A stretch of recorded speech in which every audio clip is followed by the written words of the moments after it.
ছোট ছোট অনেক সামগ্রীর সঙ্গেই নানান স্মৃতি জড়িয়ে থাকে, আর স্মৃতির উৎস হল সেই সকল সামগ্রীর সঙ্গে ঘটা বিভিন্ন ছোট বড় ঘটনা।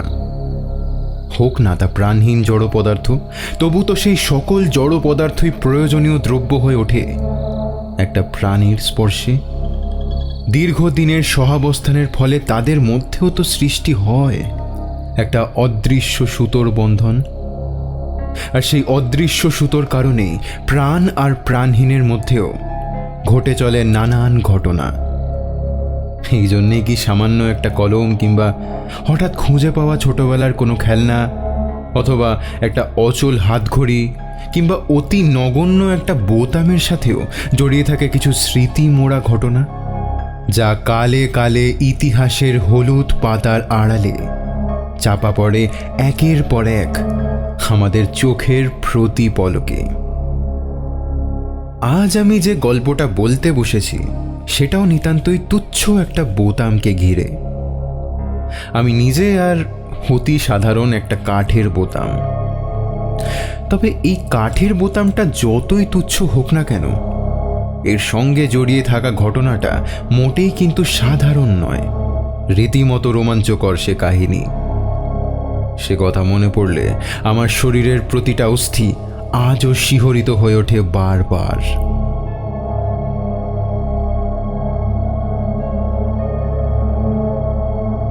শুনছেন অঙ্কন মুখোপাধ্যায়ের কলমে কাঠের বোতাম। থ্রিলারল্যান্ডে আমরা চেষ্টা করছি এখন থেকে সপ্তাহে একটা নয়, দুটো গল্প আনবার। অতএব আমাদের ইউটিউব চ্যানেলটা সাবস্ক্রাইব করে বেল নোটিফিকেশন অন করে আমাদের উৎসাহিত করুন, এবং শনিবারের গল্প যেরকমভাবে স্পটিফাইতে এক সপ্তাহ আগে আসে সেই ধারাটাই বজায় থাকবে। আর বুধবারের এই গল্পটা কিন্তু শুধুমাত্র পাওয়া যাবে আমাদের ইউটিউব চ্যানেলেই। শুনতে থাকো আজকের গল্প কাঠের বোতাম।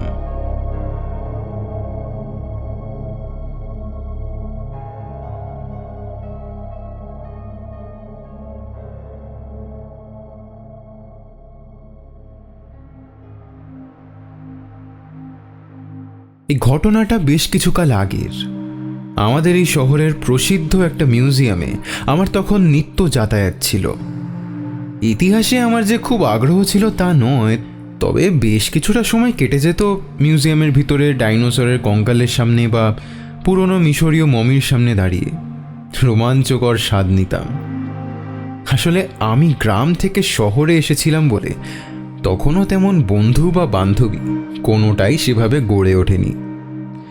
এ ব্যাপারে বলতে আপত্তি নেই, আমি বরাবরই একটু মুখ চোরা স্বভাবের। তাই প্রায় প্রতিদিন বিকেলে আমি আমার বাসার কাছাকাছি অবস্থিত এই মিউজিয়ামটায় হানা দিতে আরম্ভ করি। কিছুদিনের মধ্যে মিউজিয়ামের গার্ড আর দায়িত্বপ্রাপ্ত কর্মচারীদের সঙ্গে আমার একটা মুখ চেনা সম্পর্ক হয়ে গেল। হাতে সময় নিয়ে আমি এক একটা সংরক্ষিত সম্পদকে দেখতাম। ইতিহাসের এক একটা অধ্যায় যেন নির্জীব বোবা বস্তু হয়ে বাঁধা পড়েছে বর্তমান কালের কাঁচ ঢাকা এই আবরণটার মধ্যে। নিচের ছোট্ট পাথরের ফলকে খোদাই করা সন তারিখগুলো আমার যেন মুখস্থ হয়ে গিয়েছিল। কোন জিনিসটা কোন সময়কার বা কোন রাজত্বকালের তা ততদিনে জেনে গেছি, তবু যেন জানার কোনো শেষ হয় না। কত নতুন নতুন ট্যুরিস্ট স্কুল কলেজের ছাত্রছাত্রীদের আসতে দেখতাম।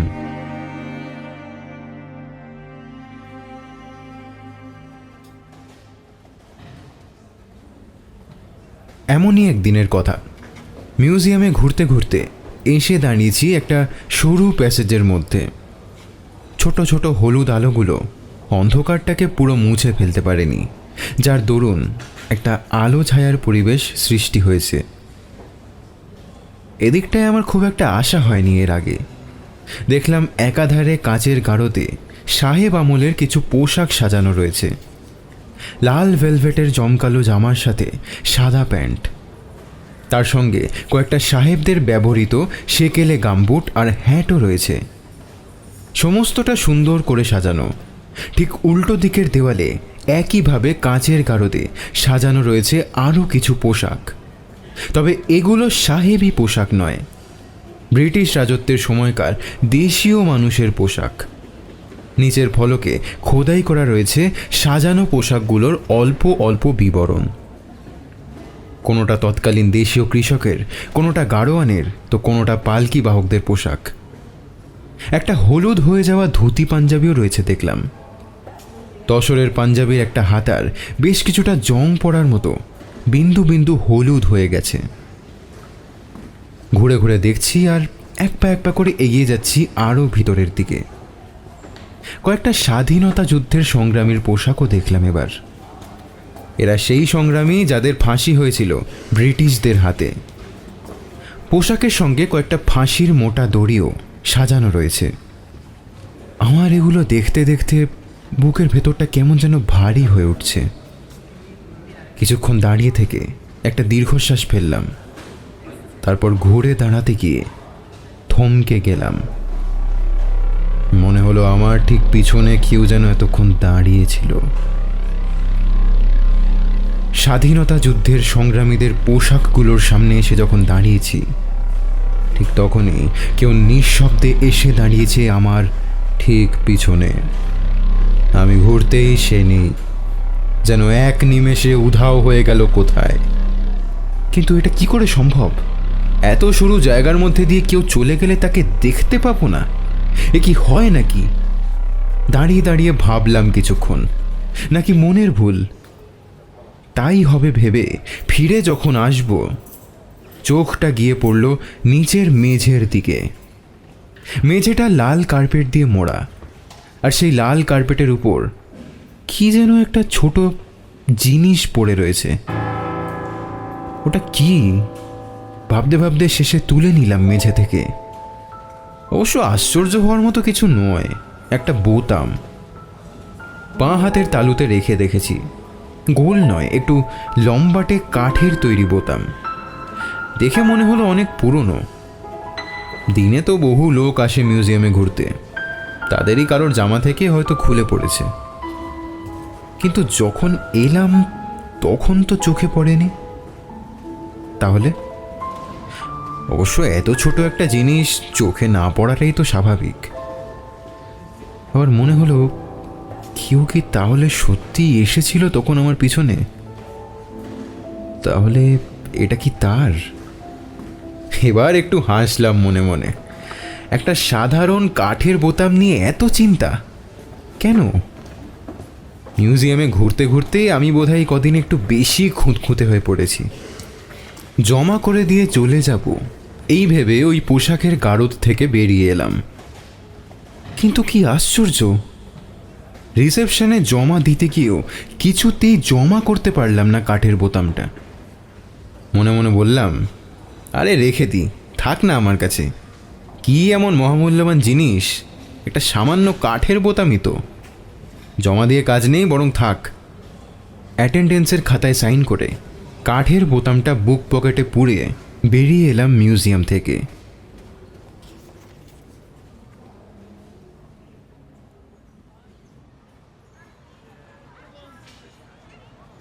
আগেই বলেছি মিউজিয়াম থেকে আমার বাড়িটা বেশি দূরে নয়।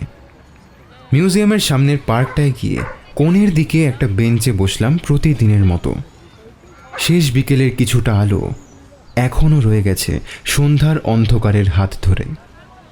খানিক বসে থেকে আমার এক আশ্চর্য অনুভূতি শুরু হলো। মনে হলো যেন অদ্ভুত কোনো ঘটনা ঘটে চলেছে চারপাশে, আমাকে ঘিরে। ভালো করে চেয়ে দেখলাম চারিদিকটা। আশ্চর্য, পার্কটা কয়েক মিনিটে অনেকটা বদলে গেছে। বাহারি ঝাউ বাগানগুলোকে আর দেখতে পেলাম না। তার বদলে একেবারে দেশীয় ঢঙের কয়েকটা বড় গাছ কিছু দূর অন্তর অন্তর রয়েছে। অপরাজিতা সুবর্ণলতার মতো কিছু লতানে গাছ দিয়ে পার্কটা সাজানো রয়েছে। কয়েকটা পাথরের নারী মূর্তিও দাঁড়িয়ে রয়েছে যত্রতত্র। প্রতিদিনের মতো ভিড়ও যেন নেই আজ। চুন সুড়কি বিছানো রাস্তা ধরে গুটি কয়েক লোকের আনাগোনা। যে কজনকে দেখতে পাচ্ছি তাদের পোশাক আশাক দেখে মনে হচ্ছে যেন বহু যুগ আগের কোনো সিনেমা দেখছি আমি এই পার্কটা জুড়ে। এ কি হচ্ছে চারপাশে? ঘোরের মধ্যে বসে রয়েছি বেশ কিছুক্ষণ, কিন্তু এটা যে সিনেমা নয় তা আমি বুঝতে পারলাম পার্ক থেকে বেরিয়ে এসে। রাস্তার ধারে ফুটপাথ ধরে ফিরছি নিজের বাসার উদ্দেশ্যে। সেখানেও এক আশ্চর্য ব্যাপার, একটাও বাস, 4 হুইলার কিংবা মোটর বাইক চোখে অবধি পড়ল না। তার বদলে পুরনো দিনের ঘোড়ায় টানা ফিটন গাড়ি ঘন্টি বাজাতে বাজাতে ছুটে চলেছে চওড়া রাস্তা দিয়ে। কয়েকটা সাদা চামড়ার ব্রিটিশদের গাড়িও আমার নজরে পড়ল একবার দুবার। আশ্চর্য, এ শহরের হলোটা কি? রাতারাতি এমন রদবদল! বারবার যেন মনে হচ্ছে ঊনবিংশ শতাব্দীর গোড়ার দিকের কোনো সময় আমি পৌঁছে গেছি। রাত হয়ে আসছে। রাস্তার ধারের ইলেকট্রিক ল্যাম্পপোস্টগুলোর বদলে রেড়ির তেলের মিনমিনে বাতি জ্বলছে রাস্তার দুপাশে। আমার মাথাটা এবার ধরে আসছে যেন এসব দেখে। সমস্ত কিছু কেমন যেন ওলট পালট হয়ে যাচ্ছে। কি হচ্ছে এসব? আমি কি পাগল হয়ে যাচ্ছি নাকি? নাকি যা দেখছি সমস্তটা সত্যি? আমি কি কোনো এক মন্ত্র বলে পিছিয়ে চলে এসেছি ঊনবিংশ শতাব্দীতে? ভেবেছিলাম নিজের বাসাটা বোধহয় খুঁজে পাবো না আর, কিন্তু কপাল ভালো, তেমন কোনো দুর্দশায় আমাকে পড়তে হলো না এই যাত্রায়। ঘরে এসে মনে হলো না তো, সব তো ঠিক আছে, কিচ্ছু বদলে যায়নি।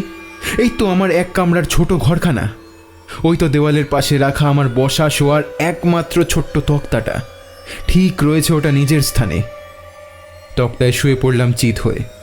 উপরে ঘুরন্ত পাখার ব্লেডের এক টানা ঘর ঘর শব্দ হচ্ছে। শুয়ে শুয়ে বুঝলাম সমস্তটা আমার আসলে মনেরই ভুল। বিকেলের পর থেকে যা যা দেখছি সবটা মনের ভুল ছাড়া কিছু হতে পারে না। দিনের পর দিন মিউজিয়ামে গিয়ে আর সেখানে ইতিহাসের বিভিন্ন লেখা পড়ে মনের মধ্যে এই সমস্ত কিছু দানা বেঁধেছে একটু একটু করে। বিশেষ করে আজকের ওই পোশাকগুলো দেখে এটা হয়েছে বেশি করে।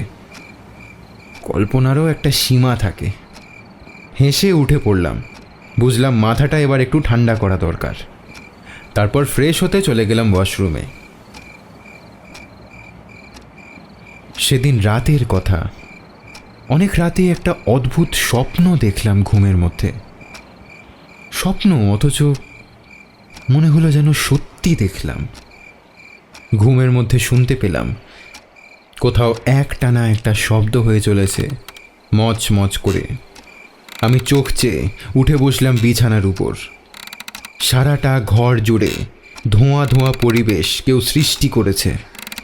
মাথার উপরের পাখাটা বন্ধ হয়ে গেছে, কিন্তু একটা ঠান্ডা হাওয়া ভেসে চলেছে সারা ঘরে। খোলা জানলা দিয়ে চাঁদের আলো এসে পড়েছে ঘরের মধ্যে। ঠিক যেখানে জানলা গলে চাঁদের আলো এসে পড়েছে, সেখানে জানলার দিকে পিঠ করে একটা রকিং চেয়ারে একজন বিদেশি পোশাক পরা সাহেব বসে বসে দোল খাচ্ছে। হাতে ধরা কি একটা মোটা ইংরেজি বই তার। মচমচ শব্দটা হয়ে চলেছে সাহেবের চেয়ারে বসে দোলার সঙ্গে তাল মিলিয়ে।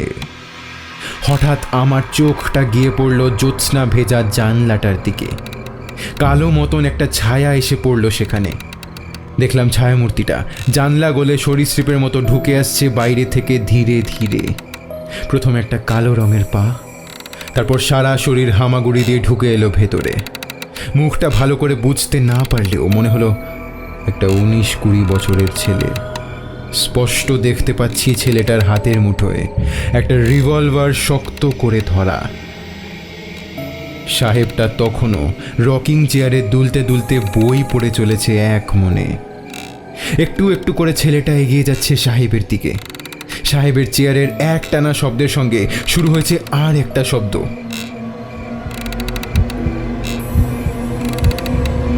আমার বুকের হৃৎপিণ্ডের দপদপ শব্দ।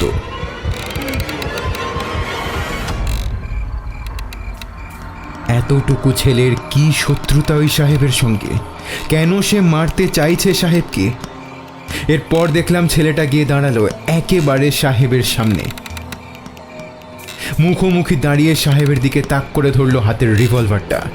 সে রিভলভার থেকে গুলি ছোঁড়ার আগেই সাহেবটা ঝাঁপিয়ে পড়ল ছেলেটার উপরে। তারপর শুরু হলো ঘরের মেঝে জুড়ে এক খণ্ডযুদ্ধ। কখনো সাহেব ছেলেটাকে নিচে চেপে ধরছে, তো কখনো ছেলেটাকে দেখা যাচ্ছে সাহেবের উপর। উফ, কি ভয়াবহ সে দৃশ্য! অনেকক্ষণ ধরেই ধস্তাধস্তি চলছে, আর আমি বসে রয়েছি বিছানাটা আঁকড়ে। হঠাৎ কান ফাটানো একটা রিভলভারের ফায়ারিংয়ের শব্দে কেঁপে উঠল আমার গোটা ঘর। সঙ্গে সঙ্গে লাফিয়ে উঠে বসলাম বিছানার উপর। বিছানায় বসে আমি হাঁপাচ্ছি, ঘামে ভিজে গেছে গোটা বিছানা। বালিশের পাশ থেকে টর্চটা নিয়ে আলো ফেললাম মেঝেতে। কাউকে দেখতে পেলাম না, না কোনো মানুষ, না কোনো রকিং চেয়ার। স্বপ্ন, হ্যাঁ আমি স্বপ্নই দেখছিলাম এতক্ষণ ধরে। কি অদ্ভুত স্বপ্ন! কিন্তু তারপরেই যেটা টের পেলাম তা হলো সারা ঘর জুড়ে ভেসে বেড়াচ্ছে একটা টাটকা বারুদ পোড়ার গন্ধ। বিছানায় বসেই পোড়া বারুদের কড়া গন্ধে আমার নাকটা বুজে আসছে যেন। স্বপ্নই যদি হবে তাহলে এই পোড়া বারুদের গন্ধটা কোথা থেকে এলো?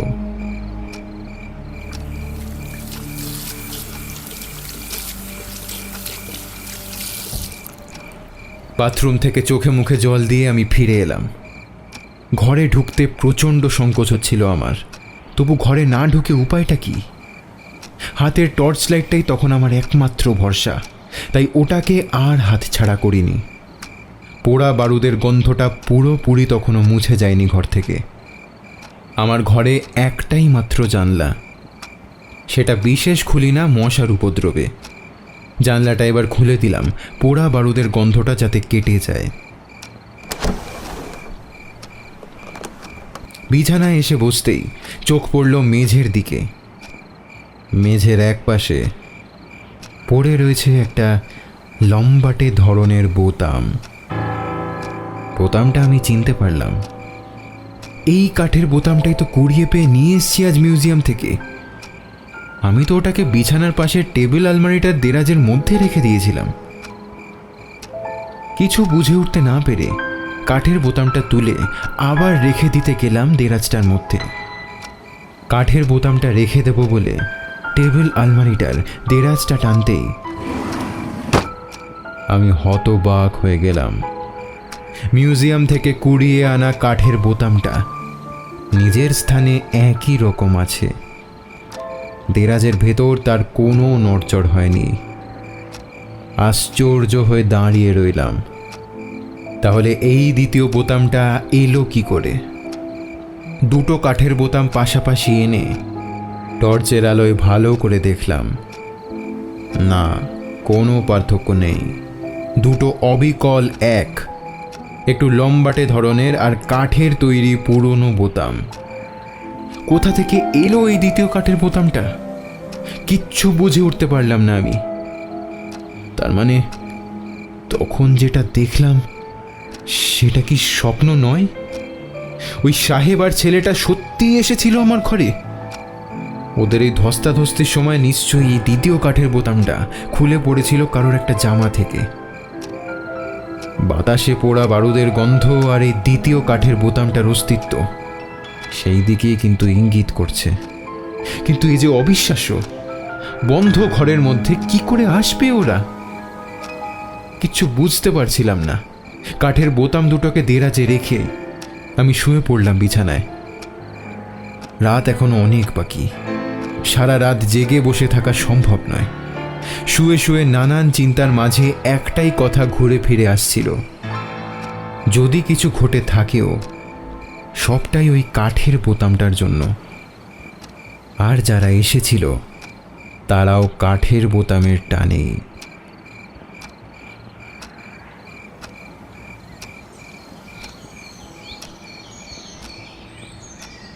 চিন্তায় চিন্তায় কখন যে ঘুমিয়ে পড়েছিলাম বুঝিনি। ঘুম ভেঙে গেল খোলা জানলা দিয়ে বাইরের রোদ চোখে এসে পড়তে। রাতের অন্ধকারের কথা ভুলিয়ে দেয় দিনের আলো। আমার ক্ষেত্রেও ঠিক তাই হলো। টেবিল আলমারির দেরাজটা খুলে নিশ্চিন্ত হলাম। ওটা স্বপ্নই ছিল। যে কাঠের বোতামটা আমি মিউজিয়াম থেকে গতকাল নিয়ে এসেছিলাম শুধু সেটাই রয়েছে দেরাজের মধ্যে। দ্বিতীয় কোনো ওই জাতীয় বোতাম আমি সেখানে দেখতে পেলাম না।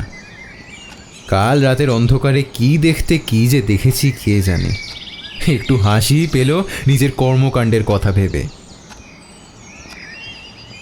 মনোবিজ্ঞানীরা বলেন আমাদের অবচেতন রাজ্যের ভাবনাগুলোই আধা জাগ্রত আধা ঘুমন্ত অবস্থায় এসে ধরা দেয় আমাদের মস্তিষ্কে। কখনো বলি স্বপ্ন, আর কখনো বলি হ্যালুসিনেশন। আমার ক্ষেত্রেও এগুলো তালগোল পাকিয়ে ওই জাতীয়ই কিছু একটা হয়েছে তা বেশ বুঝতে পারলাম। মনে মনে বললাম, না, ওই সব ইতিহাসে ভরা মিউজিয়াম টিউজিয়ামে বেশি না যাওয়াই ভালো আমার পক্ষে। দিনের পর দিন ওখানে গিয়েই আমার মাথার আজকে এই অবস্থা। মিউজিয়ামে যাওয়া আমাকে কমিয়ে দিতে হবে আজ থেকেই। ভাবলাম বটে, কিন্তু আমরা যা ভাবি তা তো আর সবসময় ঘটে না।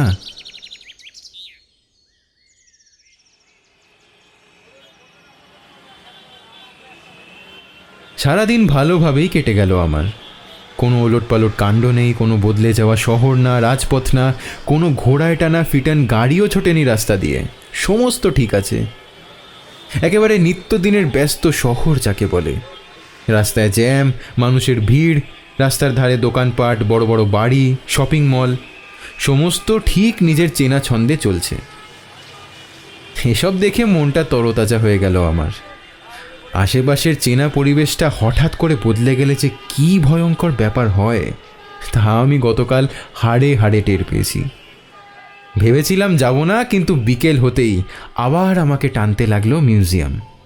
বিশেষ করে ওই আলো আঁধারে ঘেরা পুরনো দিনের পোশাক রাখা জায়গাটা, যেখান থেকে আমি ওই কাঠের বোতামটা কুড়িয়ে পেয়েছিলাম।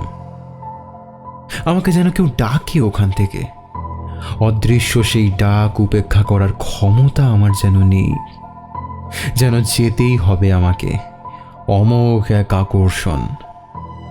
নিশিতে পেলে যেমন হয়, ঠিক তেমনি নিজের অজান্তেই একসময় পৌঁছে গেলাম গন্তব্যে। আগের দিনের মতোই হলুদ রঙের আলো জ্বলছে ছোট প্যাসেজটায়। দুধারের কাচের গারদে সাজানো পুরনো দিনের পোশাকের শাড়ি। দেখতে দেখতে ভিতরের দিকে এগিয়ে যাচ্ছি। আগের দিনের মতোই লোকজন খুব একটা নেই এদিকে। আমি একা ডুবে যাচ্ছি রহস্যে ঘেরা ইতিহাসের দুনিয়ায়। দাঁড়িয়ে পড়লাম সেই স্বাধীনতা সংগ্রামীদের পোশাকগুলোর সামনে, যেখান থেকে কুড়িয়ে পেয়েছিলাম কাঠের বোতামটা। ঠিক তখনই আগের দিনের মতোই অস্বস্তিকর এক অনুভূতি শুরু হলো আমার। কেউ যেন নিঃশব্দে এসে দাঁড়ালো আমার একেবারে পিছন ঘেঁষে। তার ঠান্ডা দীর্ঘশ্বাস আমার ঘাড়ে পড়ে বরফ গলা জলের মতো গড়িয়ে পড়ছে, শির দাঁড়াবে নিচের দিকে।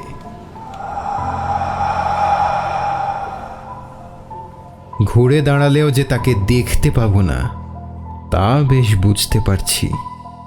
এই সময় একটা জিনিস লক্ষ্য করলাম।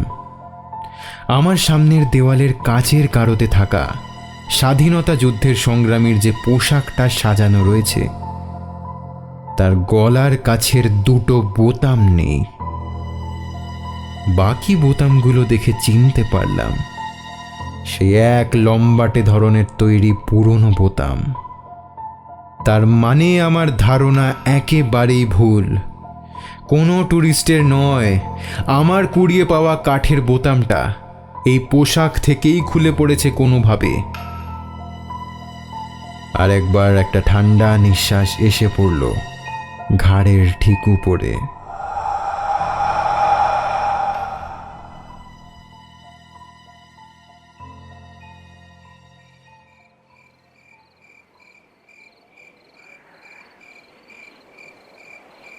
সেদিন রাতেও আগের দিনের স্বপ্নের পুনরাবৃত্তি ঘটল আমার ঘরে।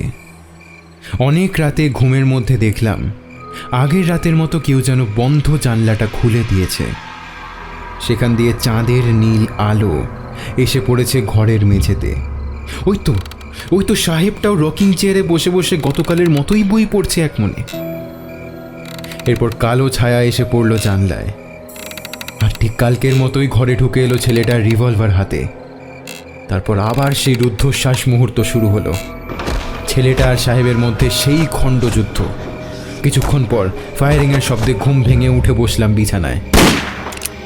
সারা ঘরে সেই পোড়া বারুদের টাটকা গন্ধ। বালিশের পাশ থেকে টর্চটা নিয়ে মেঝেতে ফেলতেই দেখতে পেলাম ঠিক যেটা আশা করেছিলাম, সেই কাঠের বোতামটা।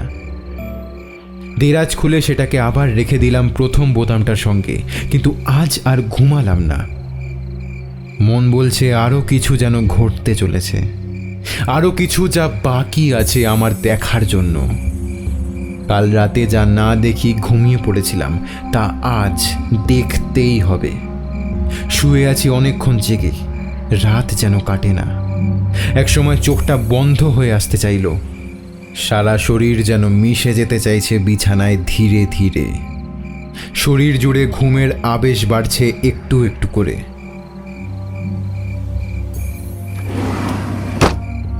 হঠাৎ দেরাজ টেনে খোলার শব্দে ঘুমটা ছুটে গেল এক লহমায়। তারপর দেখলাম সেই 19-20 বছরের ছেলেটা এসে দাঁড়িয়েছে আমার বিছানার পাশে। গলায় একটা মোটা কালছিটে পড়া দাগ, চোখ দুটো যেন বাইরে খুলে পড়ে যাবে যে কোনো সময়। বিছানায় পড়ে আমি দেখতে লাগলাম সে আমার দেরাজ খুলে তার হারিয়ে যাওয়া কোনো মূল্যবান সম্পদ যেন খুঁজে চলেছে পাগলের মতো। তার গলা দিয়ে বেরিয়ে আসছে চাপা একটা ভয়ঙ্কর আওয়াজ। আমি দু হাতে বিছানা আঁকড়ে ধরে পড়ে রয়েছি কোনো রকমে। নড়াচড়ার কোনো ক্ষমতা আমার নেই। এক সময় দেরাজ খুঁজে পেতে সে বের করে আনলো কুড়িয়ে পাওয়া কাঠের বোতামের একটা। তার সারা মুখে চোখে পৈশাচিক হাসি ভয়ঙ্কর থেকে ভয়ঙ্করতর হয়ে ছড়িয়ে পড়ল সারা ঘর জুড়ে।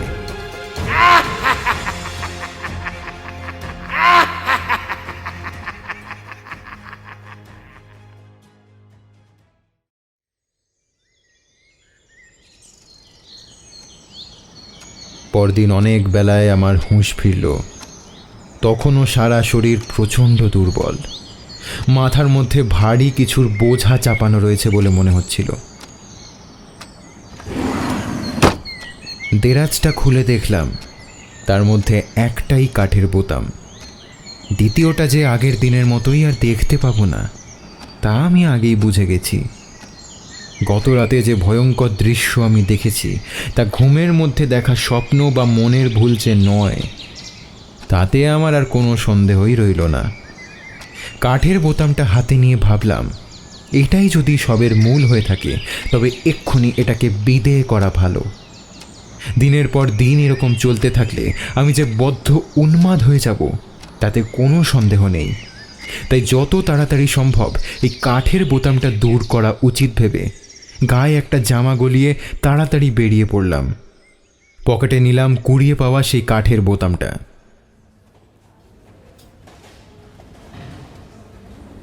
একবার দেখুন তো, এটা বোধহয় কোনো সংরক্ষিত পোশাক থেকে খুলে পড়েছে। মিউজিয়ামের এক সিনিয়র কর্তৃপক্ষের হাতে কাঠের বোতামটা আমি দিয়ে বললাম, জিনিসটা যে দুদিন ধরে আমার কাছে ছিল তা সম্পূর্ণ এড়িয়ে গেলাম কর্মীটার কাছে। কর্মীটা কাঠের বোতামটা নিয়ে কিছুক্ষণ কৌতূহলী দৃষ্টিতে আমার দিকে তাকিয়ে রইলেন। তারপর বললেন, জানেন এটা কার জামার বোতাম? কর্মীটির এমন একটা অদ্ভুত প্রশ্ন শুনে আমি ঘাড় নাড়তে তিনি আবার বললেন, বরেন নন্দীর নাম শুনেছেন? না তো। আমার সোজা উত্তর।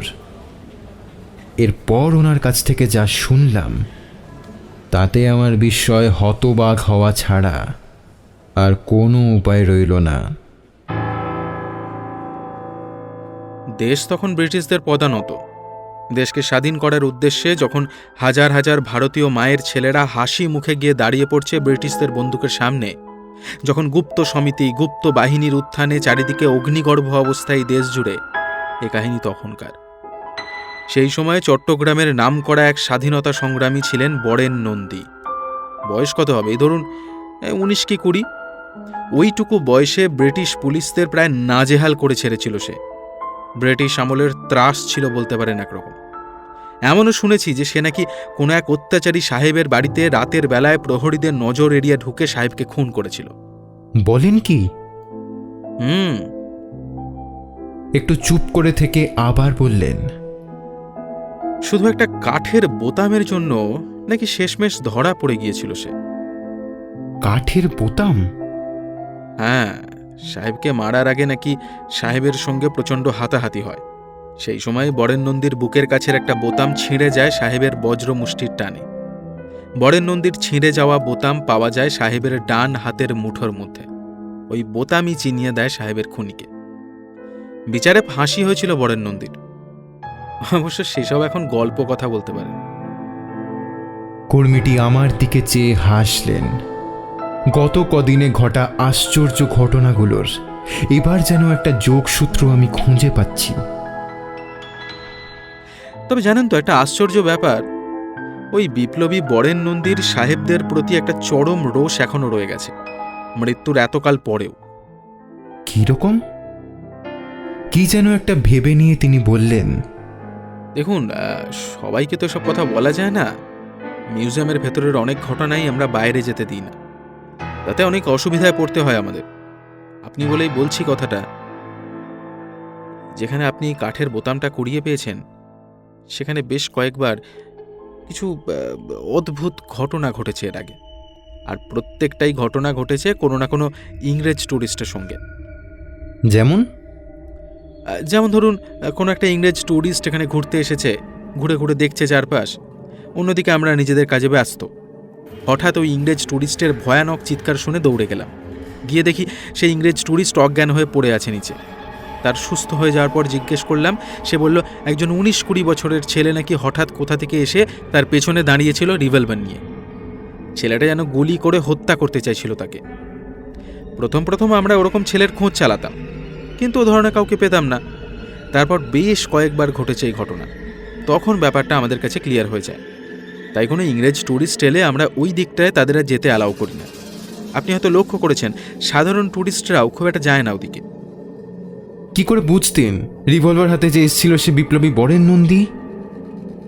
এই কাঠের বোতামটাই চিনিয়ে দিত তাকে। যতবার এই কাণ্ড হয়েছে, ততবার বরেন নন্দীর জামা থেকে গলার কাছের একটা বোতাম খুলে অদ্ভুতভাবে পড়ে থাকতো এই অজ্ঞান হয়ে থাকা ইংরেজ ট্যুরিস্টের কাছে। আমরা আবার ঠিক করে রেখে দিতাম কাঠের বোতামটা, কিন্তু প্রতিবার একই ঘটনা ঘটত।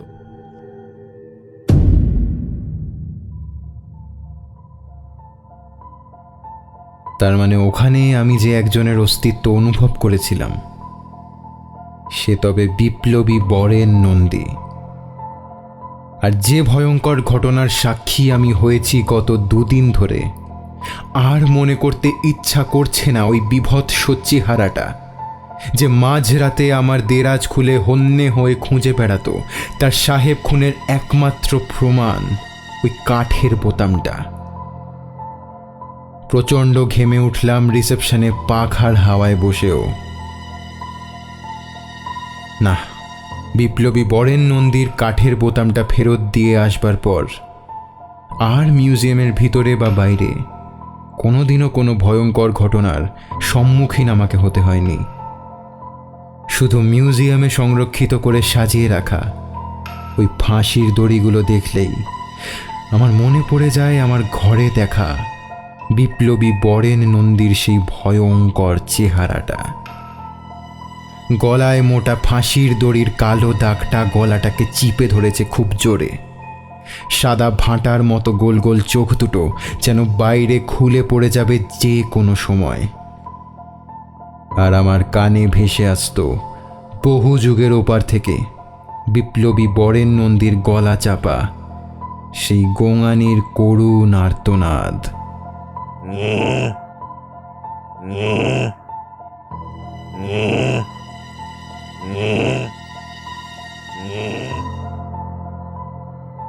শুনছিলে কাঠের বোতাম, কাহিনী অঙ্কন মুখোপাধ্যায়।